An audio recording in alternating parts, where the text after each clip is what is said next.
Mukunda jewellers మొట్టమొదటి factory outlet ఇప్పుడు కూకట్పల్లి, కొత్తపేట్, సోమాజిగూడ మరియు ఖమ్మంలో. ఏలేరు గురించి మాట్లాడుతున్నారు.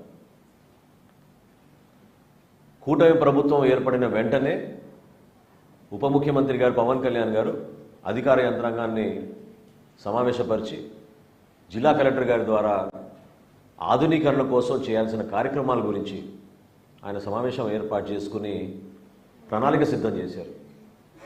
సుమారు 1000 కోట్ల రూపాయలతో అంచనాలు వేశారు.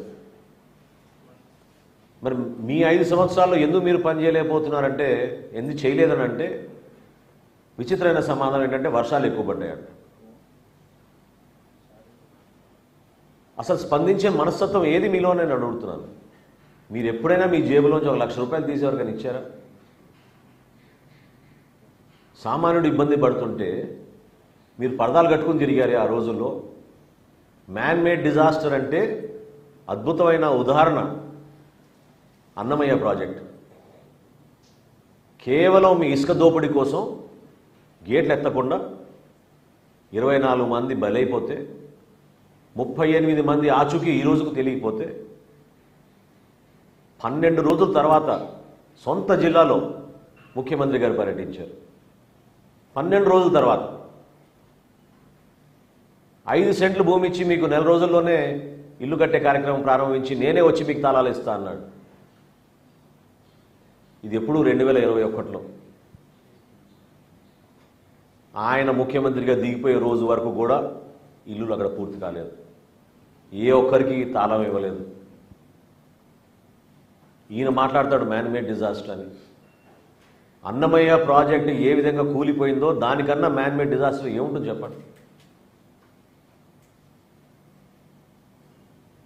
ఈరోజు బుడమేరు కానివ్వండి, ఏలేరు కానివ్వండి, కనీసం బేసిక్ మినిమం రిక్వైర్మెంట్స్ కోసం ఖర్చు పెట్టుకోవాల్సిన నిధులు మీరు కేటాయించకుండా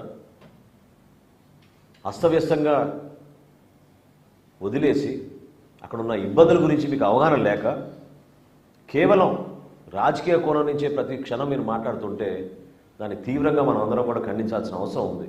అసలు దేనికోసం మీ ఏడుపులు? ప్రజలు పడుతున్న ఇబ్బందుల గురించి మీరు మాట్లాడండి. 10,000 రూపాయలు కాదు, ఇంకొక 5,000 రూపాయలు ఎక్కువ ఇవ్వమని మీరు అడగండి. క్రాప్ ఇన్సూరెన్స్ గురించి ఎంత దారుణమైన అబద్ధం ఆడాడు నిన్న. అసలు చాలా ఆశ్చర్యం కలిగించింది నాకు. స్వయంగా కేంద్ర వ్యవసాయ శాఖ మంత్రి శివరాజ్ సింగ్ చౌహాన్ గారు మొన్న వరద ప్రాంతాలు పర్యటించినప్పుడు ఆయన ప్రెస్ మీట్లో డైరెక్ట్గా చెప్పారు, ప్రధాన మంత్రి ఫసల్ బీమా యోజన కింద గత ప్రభుత్వం రూపాయి కూడా చెల్లించలేదు.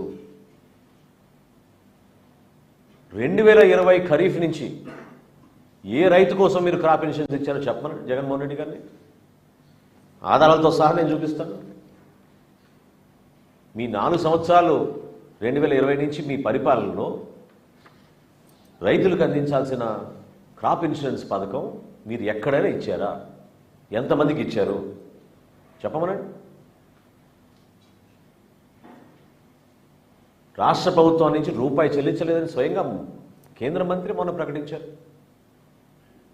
ఎందుకు ఈ విధంగా అబద్ధాలు ఆడుతున్నారు? ఎవరిని మభ్యపెట్టాలని అనుకుంటున్నారు మీరు? మీలో నిజాయితీ ఉంటే ఈరోజు మీరు ప్రభుత్వంలో లేరు, ప్రతిపక్షంలో ఉన్నారు, పులివెందుల ఎమ్మెల్యేగా ఉన్నారు, మీరు ఒక పార్టీకి అధ్యక్షుడిగా ఉన్నారు. మీరు మీ పార్టీ యంత్రాంగాన్ని మొత్తం కదిలించండి, తీసుకురండి. క్షేత్రస్థాయిలో ప్రభుత్వం అందిస్తున్న వరద సహాయంలో మీరు కూడా రండి, పాల్గొనండి. మీ వంతు మీరు సహాయం చేయండి ఆర్థికంగా.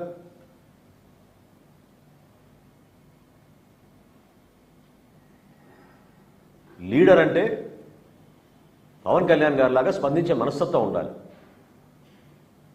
అంతేగాని కాగితాలు పట్టుకుని ప్రెస్ దగ్గర ఊగిపోతే ఏం మాట్లాడుతున్నారో అర్థం కాని పరిస్థితిలో అదొక షోమెన్షిప్ లాగా మిగిలిపోతుంది.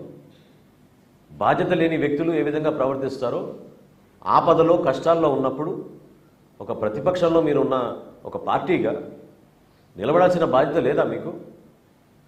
ఎందుకు మీరు పర్యటించరు? ఎందుకు క్షేత్రస్థాయిలో మీరు వెళ్ళి మన కష్టాల్లో ఉన్న కుటుంబాలు ఎందుకు ఆదుకోరు? గ్రామాన్న ఎంతోమంది ఇబ్బంది పడుతున్నప్పుడు ఈ వయసులో మన ముఖ్యమంత్రి గారు చంద్రబాబు నాయుడు గారు ఏ విధంగా ఆదర్శవంతంగా నిలబడి ఆయన కష్టపడ్డారో చూడండి ఒకసారి. మీ పార్టీ నుంచి మీ నాయకత్వం మీరు ఎందుకు క్షేత్రస్థాయిలో పర్యటించారు? ఆలోచించుకోవాలి ఇవన్నీ కూడా. సుమన్ టీవీలో మీ పర్సనల్ అండ్ బిజినెస్ ప్రమోషన్స్ కోసం కింది నెంబర్కి కాంటాక్ట్ చేయండి.